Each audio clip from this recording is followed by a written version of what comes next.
এই যে দেখতে পাচ্ছেন ভক্তরা কিন্তু এখানে বসে বসে বিভিন্ন চা খাবে, বিভিন্ন ধরনের খাবারের ব্যবস্থাও কিন্তু রয়েছে। হুম। আমি আবার এই এই বাজারে আসি না, কারণ আমার কাছে অর্থ থাকে না। পূজা উপলক্ষে কিন্তু প্রতি বছর আমাদের এই হিন্দু সনাতন ধর্মাবলম্বী মানুষরা এই আয়োজনটি করে থাকে, এবং এই উপলক্ষে কিন্তু বিভিন্ন বাজার বসে। বাজারে বিভিন্ন প্রকৃতির দোকান আছে, চায়ের দোকান, চটপটি, ফুচকা থেকে শুরু করে আমাদের মা ও বোনদের জন্য রয়েছে কিন্তু কসমেটিক্সের একটি দোকান। আমি আপনাদেরকে দেখানোর চেষ্টা করছি। শোনেন, এটি হচ্ছে সেই জায়গা যেখানে আসলে 500-1000 টাকার নোট কিছুক্ষণের মধ্যে শেষ হয়ে যায়, ভ্যানিশ হয়ে যায়। অত্যন্ত সুন্দর একটি দোকান দেখতে পাচ্ছি আমরা।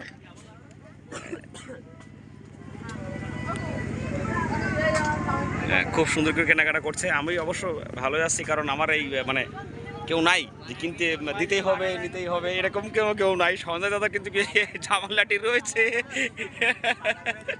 যাই হোক, সুন্দর আমরা দেখতে পাচ্ছি। দাদা, কসমেটিক্সের দোকানে আপনি কি করছেন দাদা? কিছু কি কিনবেন দাদা? ও আচ্ছা আচ্ছা আচ্ছা, ঠিক আছে ঠিক আছে। হ্যাঁ, কিছু নিয়েন। ছোট ভাইকে একটা বাইক কিনে দিয়েন। ওই যে যে বাইক আছে না, চালায় মানুষে যে, ওই যে অনেক সুন্দর আর কি, ছোট মানুষের মতন। হ্যাঁ,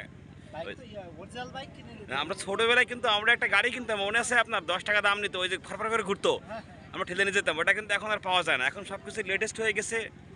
তো ঠিক আছে দাদা, ধন্যবাদ জানাই। হ্যাঁ।